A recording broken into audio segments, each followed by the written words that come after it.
About fossil fuel today. Okay, fossil fuel के बारे में आज आप पढ़ेंगे। फॉसिल फ्यूल क्या होता है? हिंदी में बोलते हैं इसको जीवाश्म और फ्यूल्स को बोलते हैं ईंधन। लेकिन उससे पढ़ने से पहले आपको बायोमास के बारे में पता होना चाहिए। इसके बारे में पता होना चाहिए, बायोमास क्या होते हैं। बायोमास कई जगह पर बायो प्रोडक्ट्स भी लिख देते हैं, बायोमास भी लिख देते हैं, ठीक है।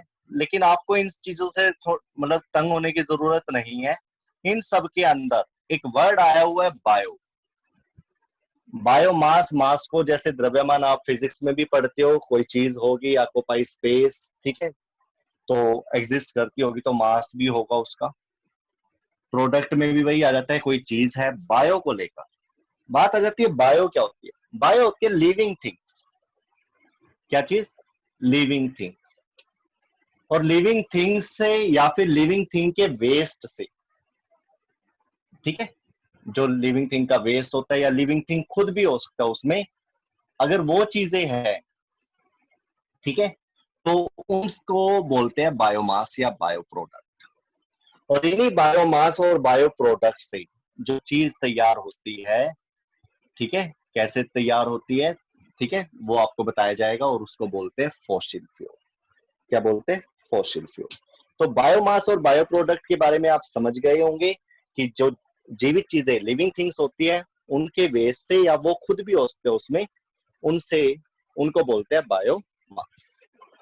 तो यहां से फॉसिल फ्यूल के बारे में आप पढ़ोगे। फॉसिल फ्यूल में आपके कोर्स में जो अभी चीजें हैं वो है सिर्फ 3 चीजें, कोल, पेट्रोलियम और नेचुरल गैस।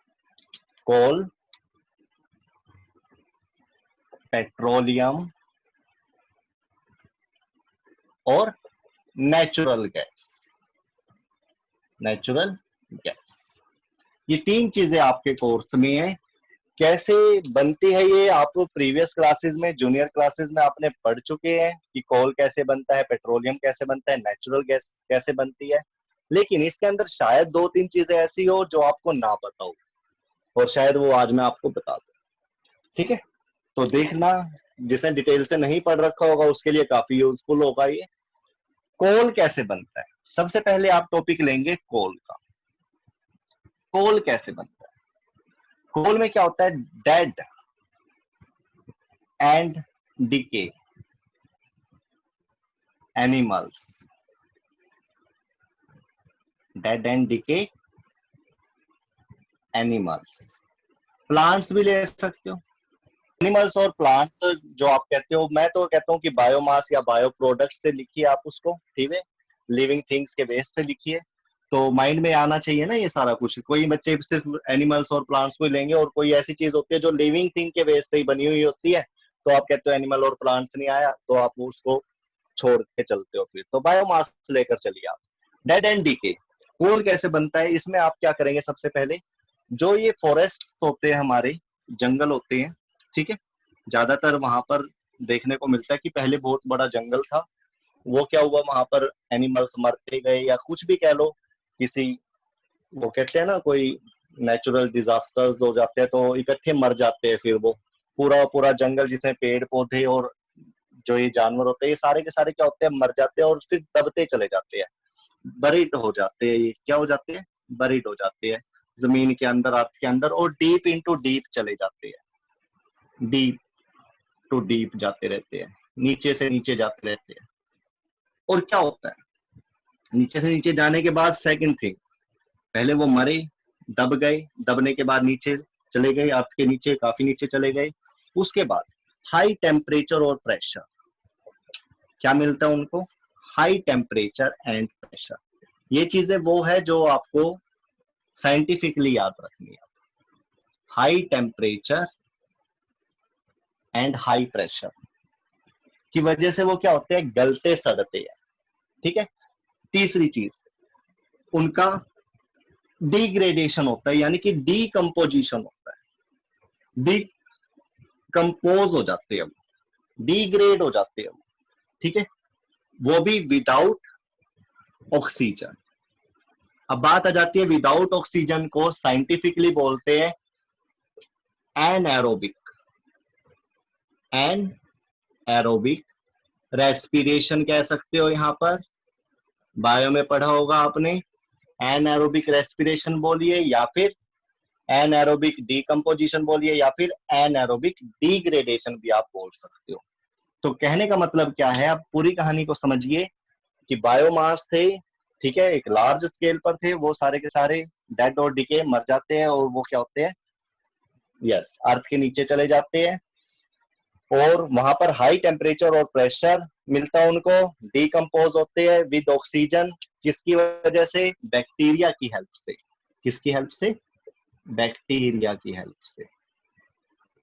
ये बैक्टीरिया कौन से होते हैं? ये भी एनाएरोबिक होते हैं कि भाई बिना हवा के ये क्या करते हैं, इसको डिकम्पोज करते हैं, गलाते सड़ाते हैं, ठीक है। उसके बाद ये सारा का सारा एक ब्लैक कलर के हार्ड सब्सटेंस में कन्वर्ट हो जाता है। ब्लैक कलर, ठीक है, डार्क ब्लैक कह सकते हो आप इसको, डार्क ब्लैक हार्ड सब्सटेंस में कन्वर्ट हो जाता है। और इसी चीज को क्या बोलते हैं? कोल। इसी चीज को क्या बोलते हैं? कोल। और कोल की आगे वैरायटी आपको पता ही है, पिट, लिग्नाइट, और क्या होता है, बिटुमिन और एंथ्रासाइट। वो भी देख लो, थोड़ा बहुत, ज्यादा डिटेल नहीं पढ़ेंगे क्योंकि हमारा जो चैप्टर है फिर हम चैप्टर से अलग हो जाएंगे नहीं तो। पिट, लिग्नाइट, उसके बाद बिटुमिन और लास्ट एंथ्रेसाइट, ठीक है। सबसे अच्छा कोल कौन सा होता है इसमें? एंथ्रेसाइट, क्योंकि कार्बन इसमें बहुत ज्यादा मात्रा में होता है, बहुत ज्यादा अमाउंट में होता है, 90 to 95% बोल सकते हो आप कार्बन की वैल्यू होती है। तो बड़ी ब्लू फ्लेम के साथ जलता है ये, विदाउट स्मोक जलता है, ठीक है, पोल्यूशन नहीं करता इतना, ठीक है। और बिटुमिन भी क्या होता है, इससे थोड़ा सा लो क्वालिटी में चला जाता है, इसमें कार्बन की जो परसेंटेज है वो इससे थोड़ी कम होती है, नियर अबाउट 80% लगा सकते हो आप, ठीक है, 70-80% लगा सकते हो इसको। ये 90% टू अबव होता है, इसमें 40-50% लगा सकते हो आप,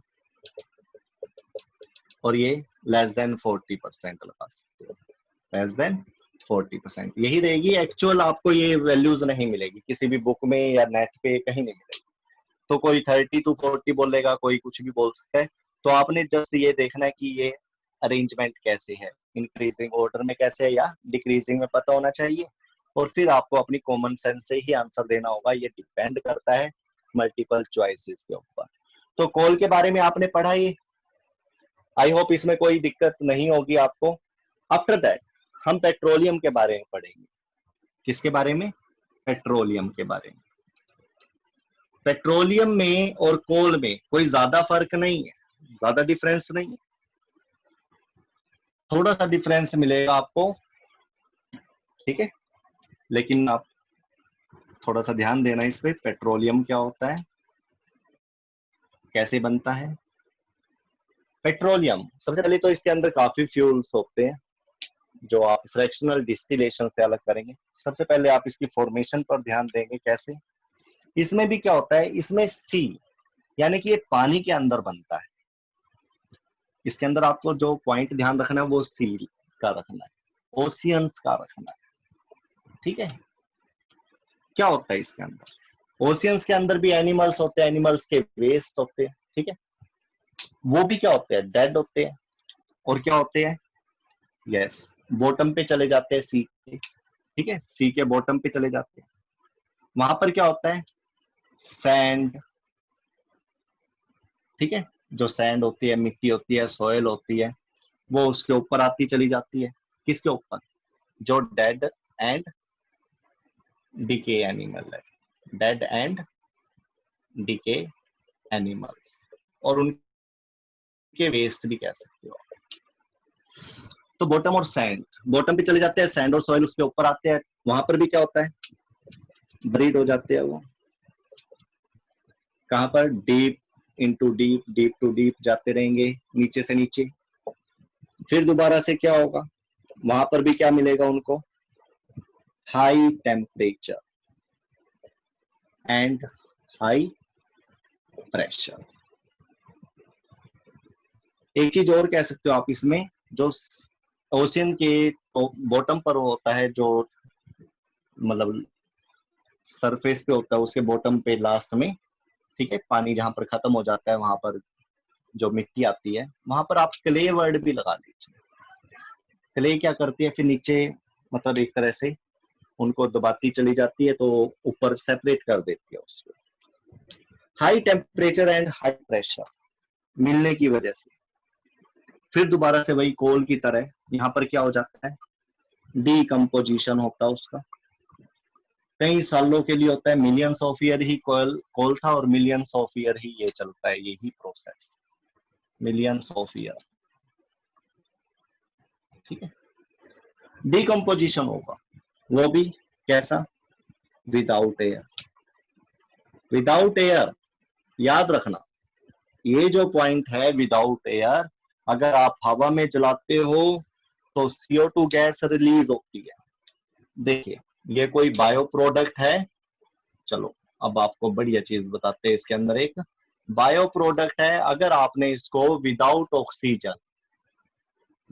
ऑक्सीजन आप इसको गलाते सड़ाते हैं, डिकम्पोज करते हैं, तो इसके अंदर से जो मेन कंपोनेंट, ठीक है, गलाते सड़ाते हो हाई टेम्परेचर प्रेशर पे, तो आपको मीथेन लाइक गैस मिलती है। कौन सी, मीथेन, प्रोपेन, इस टाइप से मिलती है, तो मीथेन प्रोडक्ट मिलता है ज्यादातर, ठीक है। और अगर आपने इसको ऑक्सीजन की प्रेजेंस में डाल दिया, किसकी प्रेजेंस में, ऑक्सीजन की प्रेजेंस में, तो ये आपको मीथेन गैस नहीं मिलेगी। फिर वो कार्बन और ऑक्सीजन, बायो प्रोडक्ट क्या होते हैं, इनमें कार्बन होता है, तो वो CO2 बना के रिलीज करेगा ज्यादा से ज्यादा। यानी बिना ऑक्सीजन के करोगे तो जलने वाली गैस मीथेन, प्रोपेन, ब्यूटेन इस तरह से मिल सकती है। और अगर ऑक्सीजन के साथ कर दिया आपने, यानी कि विद ऑक्सीजन कर दिया, इसका डिकम्पोजिशन ऐसे ही खुले में छोड़ दिया, तो CO2 गैस रिलीज होगी, उसका तो फायदा ही नहीं है आपको CO2 गैस का। तो इसीलिए आप इसको क्या करते हो, विदाउट ऑक्सीजन क्या करते हो, और ये नेचुरल वे से हो रहा है आपका। ये सारा का सारा जो बायो प्रोडक्ट है, ये सारा का सारा डिकम्पोज हो रहा है, वो भी विदाउट एयर, इसको आपको करने की जरूरत नहीं है। जो आप करोगे वो होगा बायोगैस प्लांट, जिसके अंदर आप ये काम करोगे और वहां से फ्यूल भी लोगे, ठीक है। वो भी क्या होगा, फॉसिल फ्यूल ही होगा, बट आपने उसको बनाया है, ठीक है, अपने इन्वायरमेंट को देखते हुए। तो डिकम्पोजिशन विदाउट एयर करेंगे तो ये मिलियंस ऑफ ईयर के बाद ये एक डार्क ब्लैक लिक्विड की फॉर्म में बन जाएगा, डार्क ब्लैक लिक्विड। और एक इंपॉर्टेंट क्वेश्चन मैं आपको बता देता हूं, ये जो डार्क ब्लैक लिक्विड होगा इसको पेट्रोलियम बोलते हैं और ब्लैक गोल्ड बोलते हैं। क्या बोलते हैं, ब्लैक गोल्ड। कई बार क्वेश्चन भी आ जाता है कि ब्लैक गोल्ड क्या होता है, तो पेट्रोलियम को बोला जाता है ब्लैक गोल्ड, ये आपने ध्यान रखना। आई होप आपको ये समझ में आ गया होगा, ठीक है, ओके। तो ब्लैक गोल्ड, पेट्रोलियम के बारे में आप सब समझ गए हैं। अब बात आ जाती है नेचुरल गैस की। किसकी, नेचुरल गैस। CNG का तो नाम सुना होगा आपने, CNG, गुड। तो जो ये पेट्रोलियम है, या जो ये आपके बायो प्रोडक्ट जहां पर बरीड हो जाते हैं, उसके ऊपर एक गैस कलेक्ट होती है। थोड़ा सा बस इसको ऐसे समझ लीजिए आप कि डेड एंड डिके प्लांट्स होते हैं, जो डेड एंड, नेचुरल गैस का मेन कंपोनेंट भी मीथेन है, जो अभी मैं आपको बता रहा था ना, वही वाली गैस है। Dead and decay plants, animals, जो भी आप ले रहे हो, एनिमल्स, प्लांट्स, या बायोमास ले लीजिए, ठीक है, उनके वेस्ट ले लीजिए, इनके ऊपर, ये तो कोल में, पेट्रोलियम में कन्वर्ट हो जाते हैं, लेकिन इनके ऊपर जो स्पेस होगा, या वहां पर थोड़ा, ठीक है, रॉक्स वगैरह वगैरह में ज्यादातर आप कह सकते हो, जो चट्टाने होती है वहां पर पूरा पूरा वो स्पेस खाली होता है। मान लो ये दब गए, थोड़ा स्पेस खाली है, ठीक है, वहां पर ये नेचुरल गैस बनती है, नेचुरल गैस बन जाती है, मिलती है। इसी को कंप्रेस करके सिलेंडर में भरा जाता है, या फिर आपके ऑटोमोबाइल्स में यूज किया जाता है, तभी इसका नाम क्या बन जाता है, compressed natural gas. Compressed natural gas, जिसको आप क्या बोलते हो, सीएनजी। और इसकी कैलोरीफिक वैल्यू भी काफी होती है, मैंने बताया था 56 किलो जूल पर ग्राम। ब्लू फ्लेम के साथ जलती है, अच्छा इग्निशन टेम्परेचर भी है, पिकअप अच्छा है, दैट्स वाई ऑटोमोबाइल में काफी कामयाब है और आजकल चल भी रहा है इसके ऊपर। दूसरा, पेट्रोलियम के ऊपर भी मिलती है, कोयले पेट्रोलियम के ऊपर सबसे ज्यादा मिलती है, सी लेवल पे या रॉक में पेट्रोलियम मिल जाता है, तो उसमें सबसे ज्यादा मिलती है नेचुरल गैस। ठीक है, चीज वही है, डेड डोंट डिके एलिमेंट जो ये होते हैं ना एनिमल्स और प्लांट्स, इनके डीकम्पोजिशन के बाद इसके ऊपर ये कलेक्ट होती चली जाती है गैस। तो पेट्रोलियम के ऊपर भी मिल जाती है और कोल के ऊपर भी समवेयर मिल जाती है, और हमारे इंडिया में तो ये काफी मिलती है, तभी हम इसका यूज कर रहे हैं। ठीक। दूसरी बात, कोल, पेट्रोलियम, नेचुरल गैस, इन तीनों को बोला गया है फॉसिल फ्यूल। क्या बोला गया है, फॉसिल फ्यूल। यानी कि ये जीवों के अंश से मिली है, बायो प्रोडक्ट से, बायोमास से मिली है, दैट्स वाई इनका ये नाम रखा गया है फॉसिल फ्यूल। क्योंकि ये स्मोक होते हैं और पोल्यूशन करते हैं, स्मोक और पोल्यूशन करते हैं, इसीलिए इनको फॉसिल फ्यूल का नाम दिया गया है।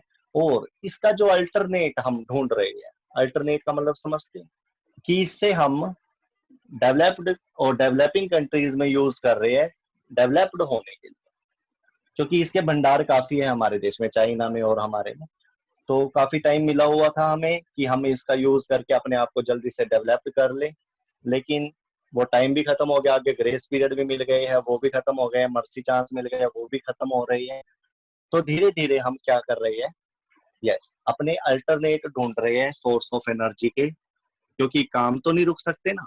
और उन अल्टरनेट में आप किसका यूज कर रहे हो, आजकल पता है आपको, सोलर सेल, सोलर पैनल का काम स्टार्ट हो चुका है, सोलर एनर्जी को लेकर काम कर रहे हैं। ठीक है, न्यूक्लियर एनर्जी को काम ले, न्यूक्लियर एनर्जी का यूज करेंगे, तो इस तरह से विंड एनर्जी का करेंगे, वाटर एनर्जी का करेंगे, ओशियन का करेंगे, इस तरह से काफी सोर्स ऑफ एनर्जी है ये आपके, जो आपने क्या करने, नॉन कन्वेंशनल बोलेंगे इनको, नॉन कन्वेंशनल, और साथ में क्या बोलेंगे, रीन्यूएबल। ठीक है, रीन्यूएबल। ओके, तो इन चीजों को ये अल्टरनेट की तरह हम आगे काम में लेके आए। तो कोल, पेट्रोलियम और नेचुरल गैस के बाद आगे जो आप पढ़ने जा रहे हो वो है पावर प्लांट्स। क्या, पावर प्लांट्स। पावर प्लांट्स में सबसे पहले आपको बायोगैस प्लांट पढ़ना, क्योंकि अभी फॉसिल फ्यूल के बारे में पढ़ा है ना आपने, तो जो आपका टॉपिक रहेगा वो रहेगा अब बायोगैस प्लांट।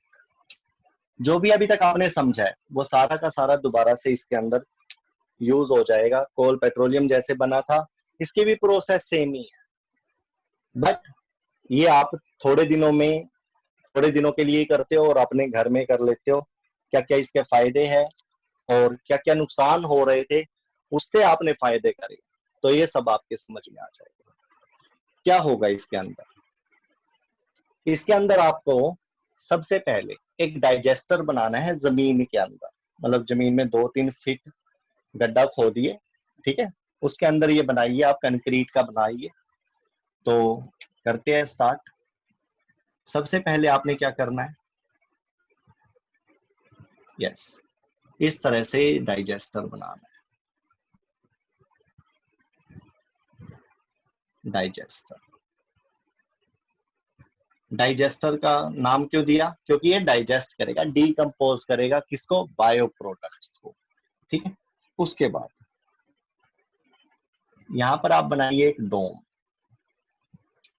क्या बनाएंगे, एक डोम। पेंटिंग अच्छी नहीं हुई है, चलो डोम बना दिया। ठीक है, आफ्टर दैट इसके अंदर आप इसको कंक्रीट का बनाना है, कंक्रीट का बना देते हैं।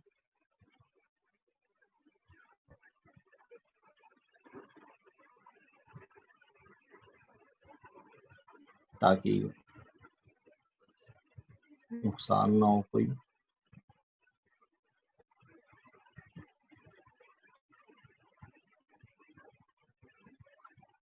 इस तरह से आप इसको कंक्रीट का बना देंगे।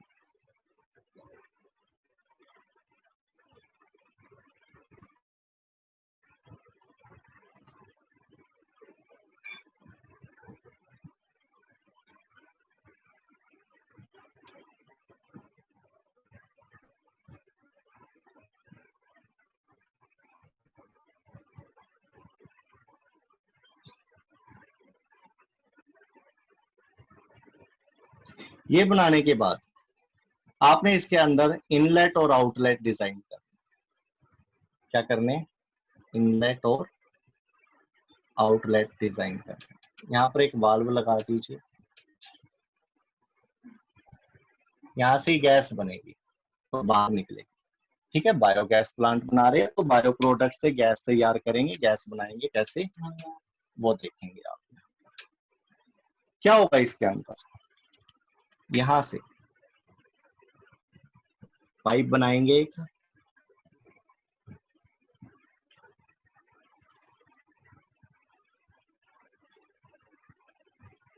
थोड़ा नीचे रखिए हाइट,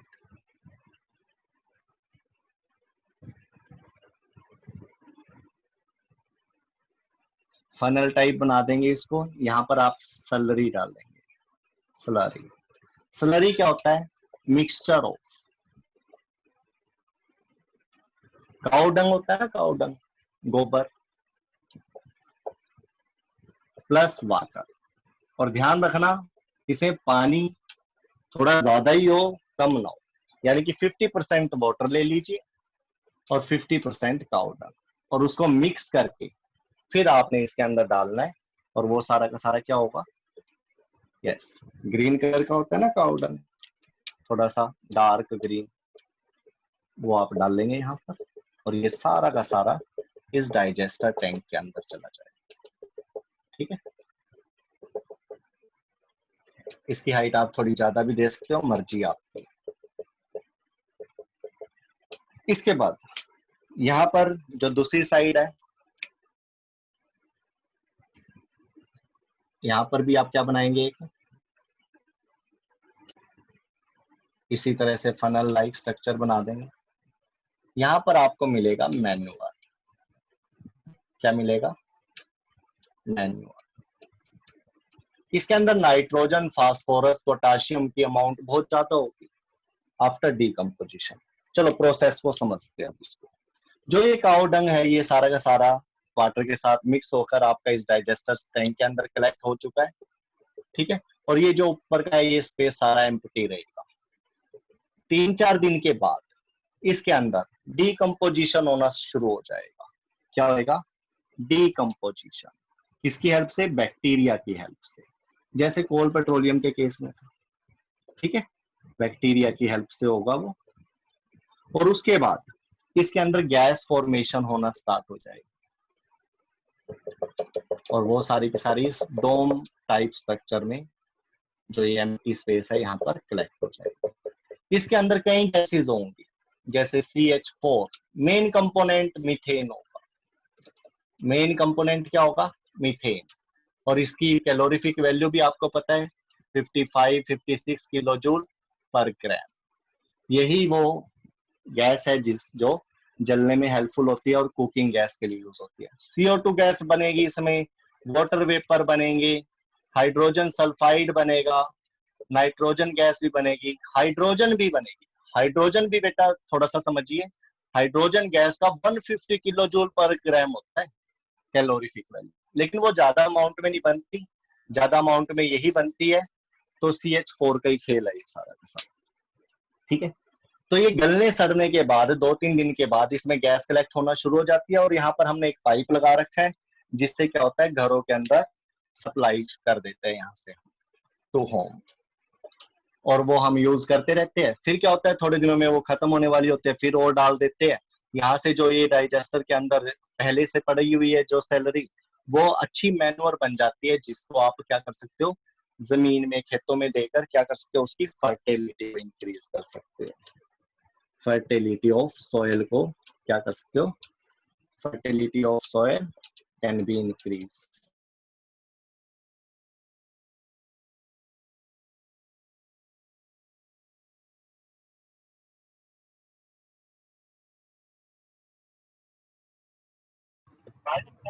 बायो प्रोडक्ट आप ले सकते हो, इसमें काउ डंग और वाटर को मिलाकर जो सलरी कह रहे थे उसके अंदर आप क्या कर सकते हो, जितने भी बायोमास या bio product, fruit peels, vegetable peels, गली सड़ी चीजें हैं जो डिग्रेड हो सकती है, डिकम्पोज हो सकती है, वो सारी की सारी आप इसके अंदर डाल के इसके अंदर कर सकते हो और मैन्योर बनता है। और इस मैन्योर में मैंने आपको बता दिया था कि नाइट्रोजन, फास्फोरस, पोटाशियम, ये चीजें ही है जो जमीन की फर्टिलिटी को इंक्रीज करती है। यू नो, जो ये नाइट्रोजन है ये दालों के अंदर भी मिलता है और प्रोटीन का क्या करता है, ये कंपोनेंट होता है, एक प्रोटीन का मॉलिक्यूल तैयार करता है, कौन, नाइट्रोजन।